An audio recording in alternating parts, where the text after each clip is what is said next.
दिल्ली सल्तनत के इतिहास में अगर आपको ऐसा लगता है कि अलाउद्दीन खिलजी और मोहम्मद बिन तुगलक ही ऐसे शासक थे जो अपनी क्रूरता के लिए प्रसिद्ध थे, तो आपको इस शासक की कहानी भी जाननी चाहिए। जब तुगलक और खिलजी वंश समाप्त हो गए थे, तब दिल्ली की गद्दी ऐसे सुल्तान के पास आई जो अपनी क्रूरता के किस्से सुन के लोगों की रूह कांप जाती थी। ये वो सुल्तान था जिसने मंदिर तो तुड़वाए ही साथ मस्जिदें भी तुड़वाई। इस सुल्तान ने एक ब्राह्मण को एक साधारण सी बात पर सरेआम फांसी की सज़ा सुना दी थी। अगर बाबर के हमले के समय दिल्ली की गद्दी इस सुल्तान के पास होती तो मुग़ल कभी भारत की गद्दी पर बैठ ही नहीं पाते। जी हाँ दोस्तों, मैं बात कर रहा हूँ लोधी वंश के दूसरे शासक सिकंदर लोधी की। सिकंदर लोधी की खासियत ये थी कि तैमूर लंग के हमले के बाद जिसने सबसे ज़्यादा अपने राज्य का विस्तार किया वो सिकंदर लोधी ही था। सिकंदर लोधी एक बड़ा ही सख्त स्वभाव का व्यक्ति था। इसने अपने इसी स्वभाव के कारण जौनपुर के अंदर सरकी शासकों की बनाई हुई मस्जिद को भी तुड़वा दिया, क्योंकि जो मस्जिद की दिशा है वो मक्का की तरफ नहीं थी, जिसके कारण इसको लोगों का कड़ा रुख भी झेलना पड़ा। आज हम आपको इसी सिकंदर लोधी का मकबरा दिखाने के लिए लेकर आए हैं लोधी गार्डन में, जैसा कि आप मेरे पीछे देख सकते हैं। तो चलिए दोस्तों, वीडियो को शुरू करते हैं और आपको सिकंदर लोधी के मकबरे को दिखाते हैं। जैसा कि आप मेरे सामने देख सकते हैं, यह है सिकंदर लोधी का मकबरा। ये देखिए, ये सिकंदर लोधी का मकबरा है और ये सीढ़ियाँ जा रही है ऊपर। मैं आपको भी जाके दिखाता हूँ। पहले मैं आपको एक बार बाहर से दिखाता हूँ। ये सिकंदर लोधी का मकबरा 1428 से 1517 के बीच में सिकंदर लोधी ने राज किया था और ये लोधी वंश का दूसरा शासक था। बहलोल लोधी का दूसरा बेटा था और 28 वर्षों तक इसने राज किया था। चलिए दोस्तों, एक बार ऊपर चलते हैं और आपको इस मकबरे को दिखाते हैं।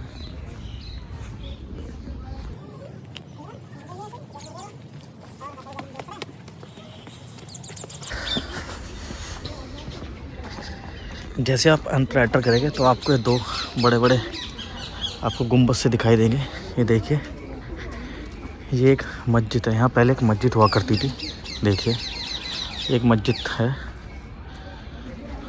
और ये देखिए बड़े बड़े गुंबद से टाइप है। ये देखिए एक बोरा, आपको नज़दीक से दिखाता हूँ। ये देखिए, और ये सामने जो आप गेट देख रहे हैं, यह है सिकंदर लोधी के मकबरे का गेट। ये देखिए,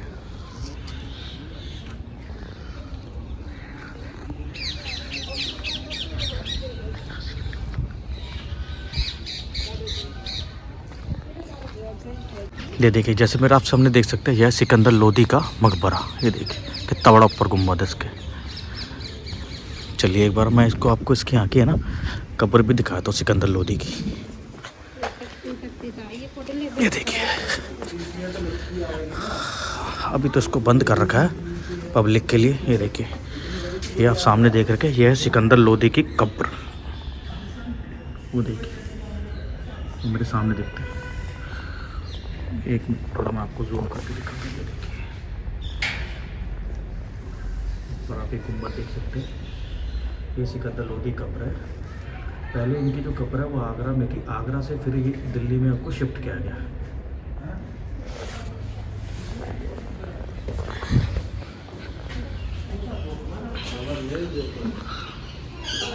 ये जो मकबरा है ये अष्टकोणीय है, यानी 8 कोनों वाला है, जो लोधी काल की विशेष शैली मानी जाती है।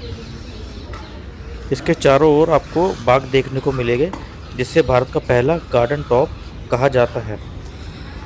1517 में जब सिकंदर लोधी की मृत्यु हो गई थी एक गले की बीमारी के कारण, तब उनके बेटे इब्राहिम लोधी ने इस मकबरे का निर्माण करवाया था। पहले इनकी जो कब्र थी वो आगरा में थी। आगरा से उसको दिल्ली में लोधी गार्डन में लाके शिफ्ट किया गया और यहाँ पे इस भव्य जो मकबरे का निर्माण किया गया। देखिए, सिकंदर लोधी का मकबरा और उसके सामने यहाँ पे दीवारें देख सकते हैं जो पूरे मकबरे को कवर करती है। देखिए वहाँ से, और आपके गार्डन देख सकते हैं जो मुग़ल शैली के गार्डन होते हैं, 4 बाग शैली वाले, वो यहाँ पे बनाए गए।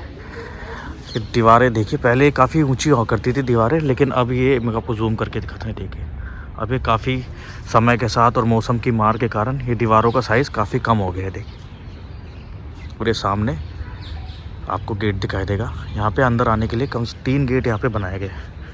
और ये बीच में सिकंदर लोदी का मकबरा।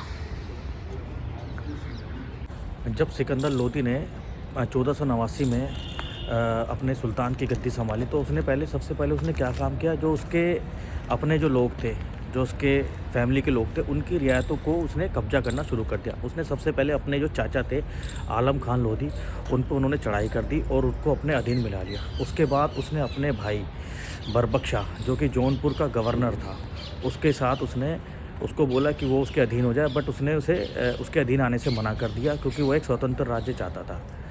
तब उसने अपने भाई को पकड़ा और उसे पकड़ने के लिए उसने उसको बदायूं तक पीछा किया। बदायूं तक जाके उसने अपने भाई को अरेस्ट कर लिया, लेकिन बाद में जब उसके भाई ने माफ़ी मांग ली तब सिकंदर लोदी ने उसे माफ़ कर दिया और अपने शासन में उसको मिला लिया।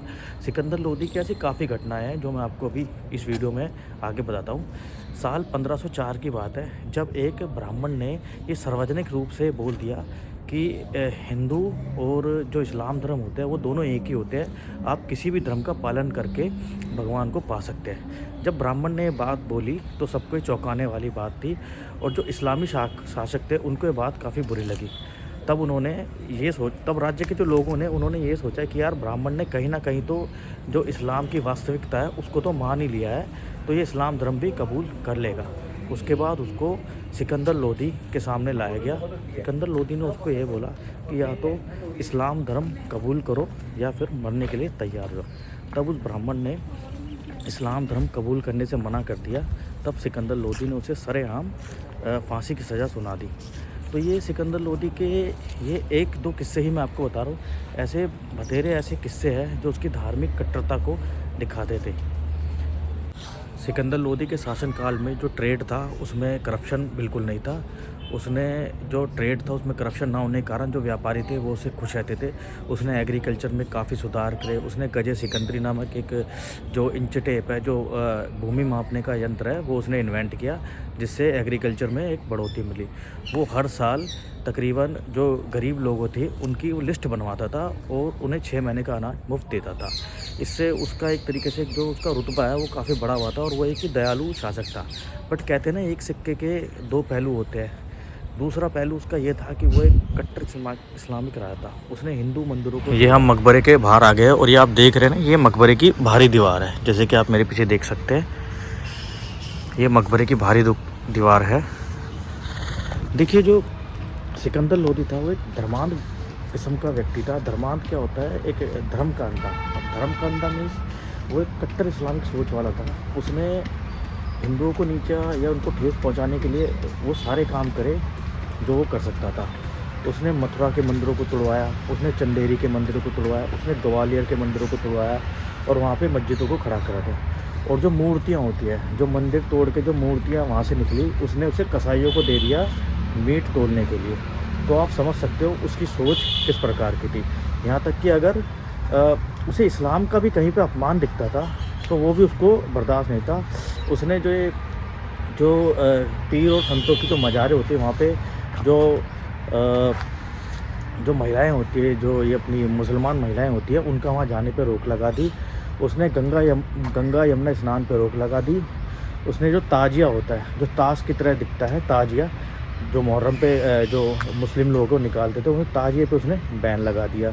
तथा उसने कई ऐसे काम करे जो हिंदुओं को ठेस पहुंचाने का उसने काम किया। उसने नए मंदिरों के निर्माण पे रोक लगा दी। वो दिखाना चाहता था कि वो पूरी तरीके से इस्लामिक जो राज्य है वो उसे बनाना चाहता था।